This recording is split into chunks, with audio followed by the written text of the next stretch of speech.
เอาครับผมสวัสดีครับผมสวัสดีครับสวัสดีครับผมพ่อเส้นฟ้าปิ่งครับมึงมาดีให้แชร์คู่เดียวดื้อพี่น้องเนาะแชร์ชุดเดียว3ตัวคู่เดียวใครที่รอเซียนฟ้าปิ่นตามสัญญามันบ่พอตามสัญญาครับมาลาเนี่ยก็บ่เป็นหยังดอกที่พันมาลาแล้วถือต้องแล้วเพราะว่ามัน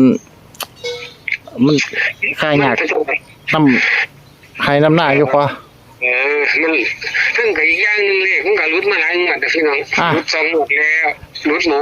งวดนึงแล้วรุดอีกแล้วงวดนี้ไม่มีเข้าไม่หลุดเป็นเรื่องธรรมดาก็เป็นตามปกติของการคำนวณหวยเนาะครับผมอันนี้เฮาก็ไปบังคับให้มันออกโดยที่ในสูตรเฮามันออกว่าตามเจ้านายเพิ่นเฮ็ดออกกับบ่ว่ากันตัวนี้มันก็ FC ก็จะมาล่ามาผมเด้อครับเด้อว่าไงพ่อเนี่ยสิมามาผมเนี่ยสิมาว่าก้มนั่นก้มนี่ว่าโอ้ยให้หวยไม่ถูกแล้วมึงให้มาทำไมเดี๋ยวว่าอันนี้ผมกับว่าเป็นตาทิพย์แต่ผมกับว่าปากกาผมกับว่าปากกาทั้งนั้นอันนี้เอฟซีก็เข้าใจเนี่ยเพราะว่าผมก็จะเคยถือสู้ขึ้นมากันละแต่มันเป็นไปบ่ได้มันธรรมดาครับผมมันก็ให้ถือสู้เป็นไปบ่ได้มันบ่เป็นพระอรหันต์อันนี้โยมอรหันต์มีเข้ามีหลุดเป็นเรื่องธรรมดาครับมันก็มีบัตรถือบัตรบ่ครับผม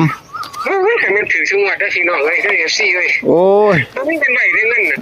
จะโจ้ยใส่เตี้ยให้มันถือแน่ลุกแน่ธรรมดาครับผมมันก็เป็นตามธรรมเนียมของการเด่นหัวน้องเสียเอาไปบักเดบักนั่นเลยมันก็บ่ได้พี่น้องเอ้ย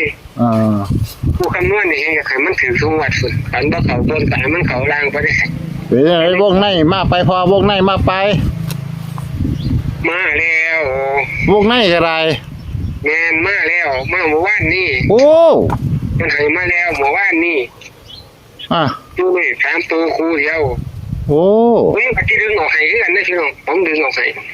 แต่ยินนี่ผมมาเบิ่งแล้วผมจนมาผมสะอึ้งเลยพี่น้องเด้อมันมาส้นเลขดังเขา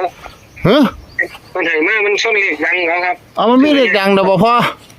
แม่นครับมันมาส้นเลขดังเขาคนให้มาจังได๋มันมาส้นกันหมดทั้ง2ตัวเลยที่ฮู้จักเลขดังทั้งช่องที่บ่จักว่าเลขดังตัวใดดังแค่นี้หัวตะตองงวดนึงไผก็ได้มันดังเฮียงพูดแล้วจะมีอะไรว้ายงานแค่อีว่ามากับมาส้นกันบัดบ่ได้ฮู้จักที่ว่าตัวใดดังพ่อจังนี่เดี๋ยวก็ฮู้เดี๋ยวผมสู้ครับตรงนี้ล่ะโอ้พี่น้องเลขมีเลขดังแล้วพะนะดังส้น2คู่ได้พี่น้องนี่4เอ้ยส้น2คู่เลยบ่ได้เห็นผู้ใดว่าดังตัวใดทางใดนี่ทางนี่มีทีวีอยู่ดังแล้วดังทั้ง YouTube ดังทั้งอันอย่างอื่นทั้งกลุ่มทั้งไลน์ครับโอ้ครับผมบ่เป็นหยังดอกเพิ่นดังของเพิ่นซะของในของวงในเพิ่นก็มีคู่เดียวกัน3ตัวใครจะคู่ว่าเลขดังตัวใดพี่น้องเนาะรอฟังน้ำกันชนกันว่าสั่นด้วยพี่น้องชนกันแล้วครับหลายอาจารย์อยู่มาตัวเดียวกันโอ้คือมาชนกับของวงในเพิ่นก็ตัวเดียวกันอีกโอ้ยผมก็จักสิว่าจังได๋ทุกบ้านคือเซียนแต่ละเซียนอาจารย์แต่ละอาจารย์เพิ่นมันตรงกันมันบ่พอแม่นครับโอ้สูตรมันก็คล้ายๆกันเนาะมันก็เป็นคล้ายๆกันมันก็มีตัวบวกกับตัวลบแค่นั้นครับผมผมก็เฮ็ดตัวบวกจังวันนี้ผมไม่เฮ็ดตัวลบแล้วตัวลบมันหลุด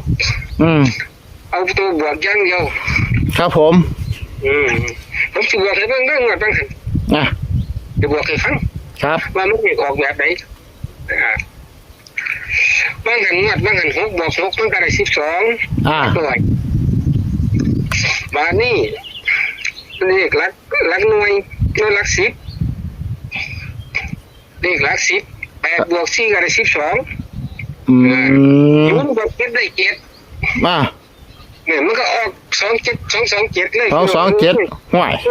ผมก็ว่าแนวสิเว้าคือกันโอ้ยว่าตัวนี้ไอ้พี่น้องซะกันแล้วผมมาโอ้มันสิง่ายเถอะพ่อไอ้ตัวนี้หมดว่างั้นก็คือกันหมด36ออกอัน563ก็จังซี่ล่ะ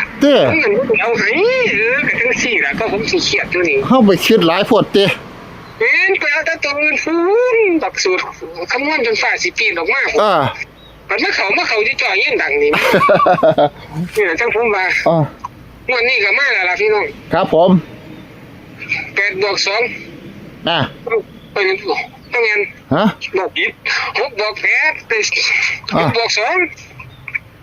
6 บวก ได้ 8 2เป็น8 2 บวก 4 ได้ 6 อ่ะ 0 บวก 7 ได้ 7อีกคือเก่าครับพี่น้อง 8 6 7พี่น้อง 8 6 7 8 6 7ตัวเดียวคูรูเลยบัด โอ้ นี้8 6 7พี่น้อง8 6 7 โอ้ เบิ่งเด้อบันตัวดังเด้อบันเด้อตัวดังเด้อบัน 8 8 6 8 7 อืม 6 7มีเลขข้อสอตัวเก่ากับตัวใหม่พร้อมเด้อพี่น้องบางหันเพิ่นบ่ออกเพิ่นกันขี่กันเหี่ยวอยู่เพิ่นบ่ออก อ่ะ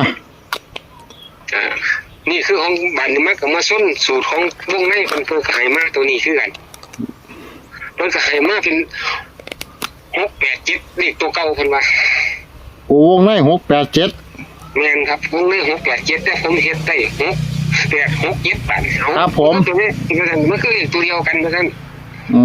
ม ผมก็เลยว่าเอาตัวเดียวกับช่างแต่ว่าสิจับขยายออกเลยมันได้2 ตัว3 คู่ว่าซั่น แห่งดีเนาะพอเนาะเล็กน้อยๆเนาะ เลขน้อยๆเฉียนๆข้างล่างก็อยู่นี่ข้างบนก็อยู่นี่ เออ มันก็เป็นลักษณะแนวนี้นะพี่น้องเอ้ยผมเฮ็ดมาแล้วผมไปเฮ็ดหลายสูตรพูดบัดสูตรใกล้ๆง่ายๆตื่นๆนั้นบ่ได้มันบ่บอกซะ เฮาไอ้ขึ้นหลายพวดเนาะ ไปเฮ็ดไปหลายพูดผมก็เลยงงน้ำสูตรมั้ย มันไม่ใช่สูตรใกล้ๆนั่งใกล้ๆเจ้าของนี่มันแบบว่ามันคือออกไงเถอะล่ะว่าซั่นเนาะ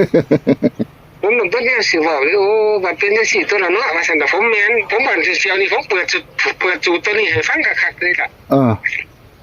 เอาแล้วพ่อละ2 ตัวพ่อจับให้ตัวไหน จับกันก็คือ8 6 8 6 8 7 8 7 6 7โอ้คือวิ่นเอาได้อยู่ใน3ตัวนี่แม่นบ่พ่อ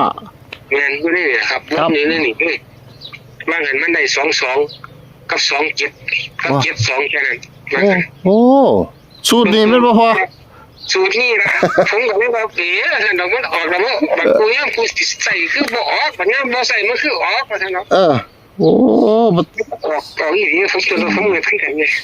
เงินคือกันได้เอ็มนี่ ครับ เงินง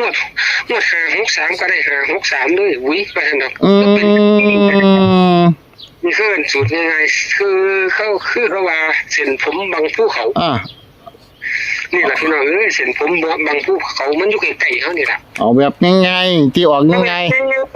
าแบบง่ายๆตื้นๆนี่ล่ะผมก็เลยจับใส่เลย3ตัวชุดเดียวครับถึงมันสิเป็นเลขตัวเก่าพี่น้องก็อย่าตกใจบ้านนี่เลขล่างเด้อบ้านตัวเดียวโคโลเอาล่างตัวเดียวเลยเน้นล่างเนาะพ่อเนาะล่างนี่คือล่างครับ4047โอ้นี่สูตรล่าง047โอ้ถ้า3ตัว047แม่นครับ047แต่มันกลุ่มล่างเด้ว่าเป็นกลุ่มบนคือว่างไปแล้วมันชนกับของต่อหน้าไปแล้ว047มานี่07 04ก็47แค่นั้นพี่น้อง07 04แล้วก็47นี่ชุดล่างโดยตรงครับบ่ขึ้นบนโอ้เน้นล่างเลยแม่นครับบ่ขึ้นบนครับอยู่ล่างแต่ FC ก็จะสิฟังความผมคักได้ด้วยล่ะ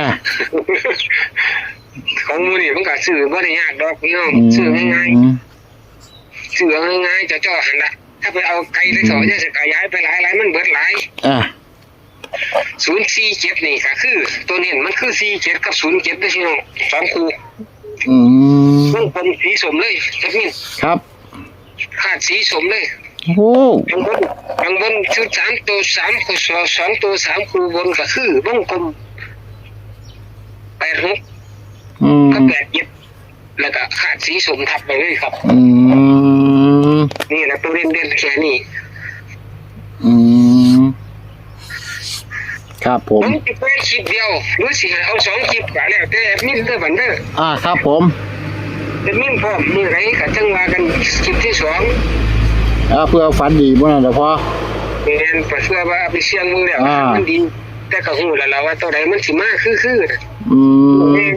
แน่ในชิงอยู่สุด2ตัวบนน่ะแน่ในชิงนั่นล่ะกลับเอาเด้อพี่น้องเด้อ ไปกลับด้วยเนาะ ไปกลับน้ำจะสิว่าแล้วสิไปตรงซื่อๆว่าขันพวกไว้มันก็เพิ่นก็บ่มันก็กะไรอยู่นะพี่น้องกับพี่น้องก็ถ้ามันออกตัวกลับมันก็เสียใจที่คันมันถูกมาก เนาะซื้อถือเจ้าบ่ได้เงิน มันก็มันสิออกตัวเก่าว่านี่สัญจรหมดนี่ โอ้ครับ มันสิออกตัวนี่ล่ะมันสิย้อนออกมาออกตัวนี้อีกล่ะผมว่า